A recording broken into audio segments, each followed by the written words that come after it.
वाराणसी विधायक अजगिरा त्रिभुवन राम ने प्रधानमंत्री के जन्मदिन पर चोलापुर स्थित सामुदायिक स्वास्थ्य केंद्र पर रक्तदान व बीजेपी कार्यकर्ताओं के बीच केक काटकर मनाया। प्रधानमंत्री का जन्मदिन कार्यक्रम के दौरान अपने संबोधन में टी राम ने प्रधानमंत्री द्वारा देश हित में किए गए अनेक कार्यों को कार्यकर्ताओं के बीच गिनाया। विधायक ने कहा, जिस तरीके से प्रधानमंत्री ने कोरोना काल में देश को संभाला वह दूसरे देशों की अपेक्षा काफ़ी प्रशंसनीय रहा।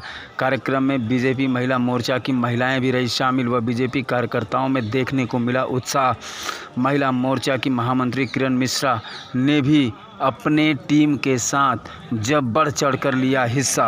वाराणसी से सूरज कुमार की रिपोर्ट।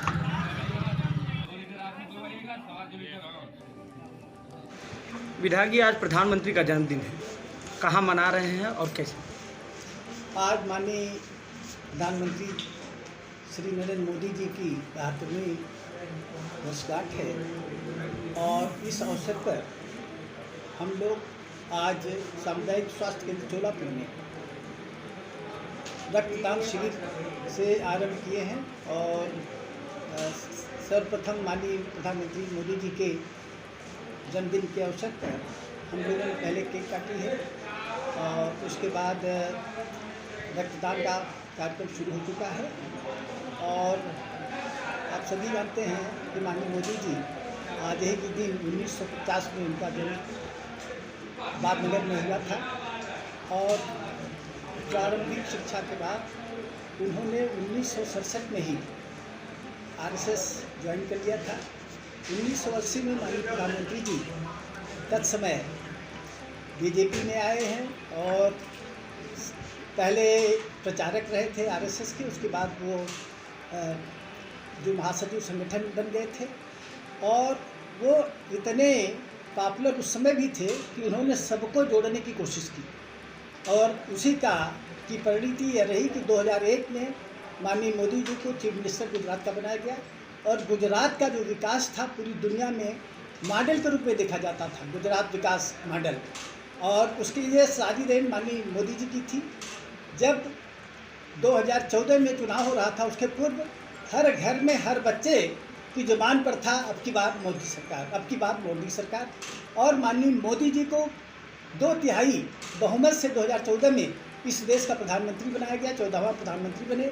माननीय मोदी जी ने जो कार्य किया है वो शब्दों में उसका वर्णन नहीं किया जा सकता। माननीय मोदी जी ने जो पंडित दीनदयाल उपाध्याय जी का सपना था उसको साकार करने के लिए उन्होंने अंत्योदय प्रोग्राम चलाया और उसमें हर गरीब, हर दलित, हर पिछड़ा, हर जो इस समाज की और आखिरी पायदान पर था सबको आगे बढ़ाने का प्रयास किया।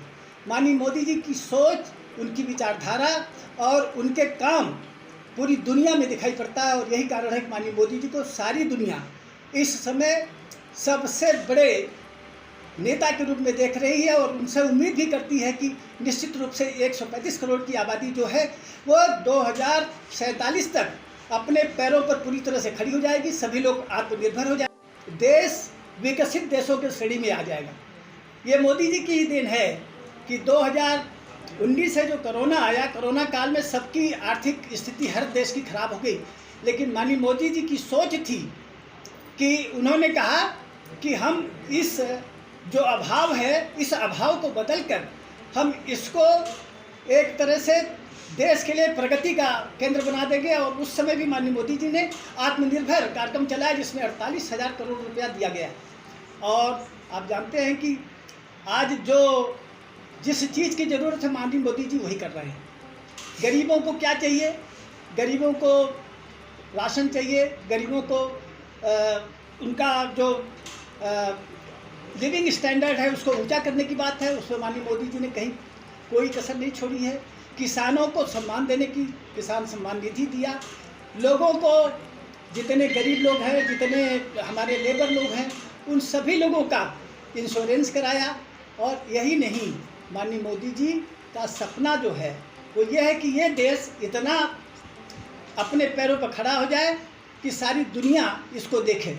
आपने देखा होगा कि कम से कम करोड़ों लोग कोरोना से पूरी दुनिया में उनका जीवन काल समाप्त हो गया, लेकिन माननीय मोदी जी की सूझबूझ थी, अपने वैज्ञानिकों पर उन्होंने विश्वास किया और कोविशील्ड और कोवैक्सीन टैबलेट्स ये जो वैक्सीन है उसको विकसित कराया और उसके बाद अपने देश में आज 208 करोड़ डोजेज लग चुकी हैं। और यही नहीं, माननीय मोदी जी ने जहाँ पर ज़रूरतमंद लोग थे वहाँ पर भी भेजा।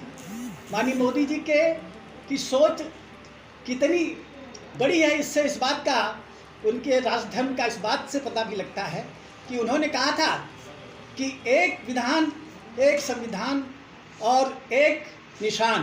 कहने का तात्पर्य है कि हमारी पहले 62 साल तक जो सरकारें रहीं उन्होंने कोई ध्यान नहीं दिया और माननीय मोदी जी की ये सोच रही कि उन्होंने धारा 370 को और 35A को हटाया और आज हिंदुस्तान का झंडा कश्मीर और जम्मू में हर जगह फैल रहा है, हर जगह लग रहा है।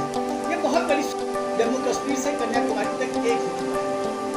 और आज आप देख रहे हैं कि भारत आर्थिक रूप से संपन्न होता जा रहा है और जो विश्व के बड़े आर्थिक संपन्न देशों हैं उसमें ग्रेट ब्रिटेन को पछाड़कर हिंदुस्तान 5वें स्थान पर पहुंचा। अभी आपने देखा होगा कि जहाँ लद्दाख की बात थी, लद्दाख में जो चाइना सोच रहा था कि हम पीछे अपनी धौस देकर पीछे कर देंगे, लेकिन माननीय मोदी जी की सूझबूझ से उसको पीछे हटना पड़ा। और आज कल ही की बात है कि कल SCO में जो शंघाई कोऑपरेशन ऑर्गेनाइजेशन है उसमें बैठक में माननीय मोदी जी ने अपना रुख स्पष्ट कर दिया कि हम चाइना से हाथ भी नहीं मिलाएंगे, चाइना की तरफ देखेंगे भी। ऐसा कौन कर सकता है इतने बड़े सम्मेलन में? तो ये सब सारी चीज़ें इस बात को स्पष्ट करते हैं कि माननीय मोदी जी जैसा विश्व नेता आज तक हिंदुस्तान में पैदा नहीं हुआ और केवल माननीय मोदी जी हैं कि जो चाहते हो करके दिखाते हैं। हम सब आज सारे हिंदुस्तान के लोग माननीय मोदी जी के जन्मदिन से यानी 17 सितंबर से 2 अक्टूबर तक माननीय महात्मा गांधी जी के, राष्ट्रपिता जी के जन्मदिन तक हम लोग एक तरह से ये सेवा कार्यक्रम शुरू कर चुके हैं और सेवा कार्यक्रम में आज रक्तदान है, कल स्वच्छता पर होगा। इसी तरह से कोई न कोई कार्यक्रम पूरी 2 अक्टूबर तक चलता रहेगा। अगर बात करें तो आज कितने कार्यकर्ता यहाँ पर रक्तदान करेंगे? मैं समझता हूँ 200 के करीब तो करना ही चाहिए, क्योंकि जिस तरह से भीड़ आती जा रही है तो आपने भी महसूस किया होगा कि रक्तदान के लिए लोग तत्पर हैं और हमारे डॉक्टर्स भी यहाँ पर हैं और हमारे डिप्टी CMO हैं, यहाँ के MO इंचार्ज भी हैं, सभी लोग